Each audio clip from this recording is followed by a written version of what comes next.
Hello, David Bedella here in between shows. We're just taking off the wig. We've had a matinee, and I thought during the break I might answer a few questions that the fans have been writing in to ask. So, get back to you in 1 second. Don't get thrown out by the way I look. Don't judge a book by its cover. I'm not much of a man by the light of day, but by night I'm one hell of a lover. I'm just a sweet transvestite from transsexual Pennsylvania. Hello, everybody. As you see, I'm out of wig, and I've taken off most of my face except for the eyes, because those take a long time, and I don't like to do them twice in one day. But we're in the dressing room here. I'm making a coffee. I'm joined by my lovely friend Cara Lane. She is magenta, as you all know, and she's going to ask us questions that have been sent in from you, the fans, who want answers. So here we go. Take it away, Cara Lane. Okay, the first question is from Lauren Ashley Smith. And she asks, what do you enjoy the most about playing Frank? What do I enjoy the most? It's a terrible thing to say because it's all ego-based, but I love the amount of applause that come in for Frankenfurter. When he does that first song, don't mind my coffee, when he does that first song and the audience goes mad, sometimes we're standing up there for a minute and a half while they stomp their feet and cheer and yell. It's just the best feeling. It's the reason that we got into this in the first place, was to have that connection with the people, so that's pretty great. I'm just a sweet transvestite from transsexual Pennsylvania.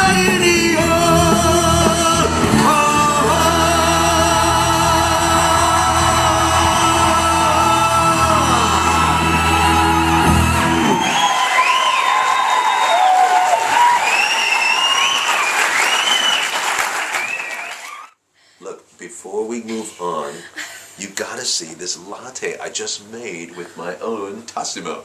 I figure if I get in a commercial break, they'll give me a free one. Cheers. So, Natalie Owen, she's such a camera hog, honestly. Well, what's the best heckle you've had, and is it really hard not to corpse on stage? Oh yeah, and tell him that we think he's fabulous, darling. Oh, that's so nice. The best heckle.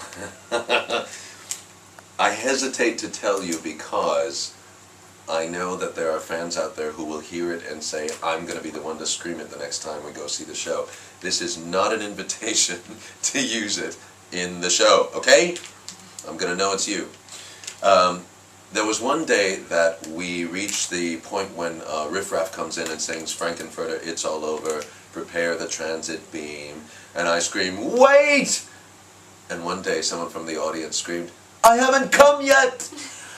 And we all stood there, and we stared at each other, and there's that moment where you think, okay, do we acknowledge it? Do we not? And little by little you see everyone's bodies starting to do this, because it's truly a funny ad-lib. And we all started to laugh. And there was no choice. I just had to turn to the audience in this moment of seriousness that we're working for all the time, and look at the person who said it and say, you toilet. And it was a great time. It was a great time, but don't do it again. Ian Cognito says, you seem to be really getting into the part of Frank. Is his persona accidentally popping into your life outside the theatre, like when you have a family meal or something? And do you wear his costumes for fun? I do not wear the costumes outside of here. They are Sue Blaine originals. They cost a lot of money. My cape alone, I think, cost £3,000. They're very expensive. I mean, that's beautiful purple and black velvet, and it's boned and made by this guy who's really good at what he does. So, no, I don't get to play with costumes. Does Frank show up from time to time? To be honest with you, I try hard not to let Frank show up. It was one of the things I struggled with the first year that I was doing this show. I'm sort of, you know, we all do that work at home, trying to be a better person, trying to learn the right way to get through life, the right things to do or not to do. I was doing a lot of religious studies, in fact, and everything I was reading was saying, it's not all about you, You don't get to throw a tantrum every time you don't get your way. That's not how life works. And what God wants from us is to be loving and kind and gracious and help each other out and take care of each other. And don't you know that is the exact opposite of who Frankenfurter is. So I had this turmoil. How do I behave this way in my real life and yet let all that petulance out on stage? I think I found the balance, but it's taken a while. We'll eat nutritious, high protein, and swallow raw eggs. Try to build his shoulders, his chest, arms, and legs. Before you are my plan, I can make you all Catherine Ostrich Thurlow asks if there's any tips for stage fright. Tips for stage fright. You know what? Here's what I try to remember.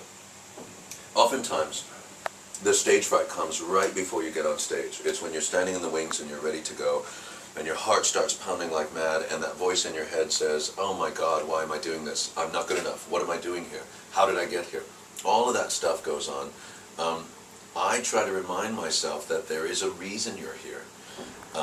That you wouldn't be standing in this spot unless a whole team of people, producers, directors, choreographers, said to each other, this is the person that's right for this. This is the person that's actually going to be great. So if all those people believe in me, I must be good enough to do this. So I'm going to shut the fuck up and I'm going to get on with my job. And that's what I try to remind myself. Personally, I don't know if it works for everybody, I also say a prayer. A little prayer. God, I know it's you doing this and not me, because on my own, I'm not good enough, but together we can go out and do this, and we can please this audience. And then I open the doors and we go on stage.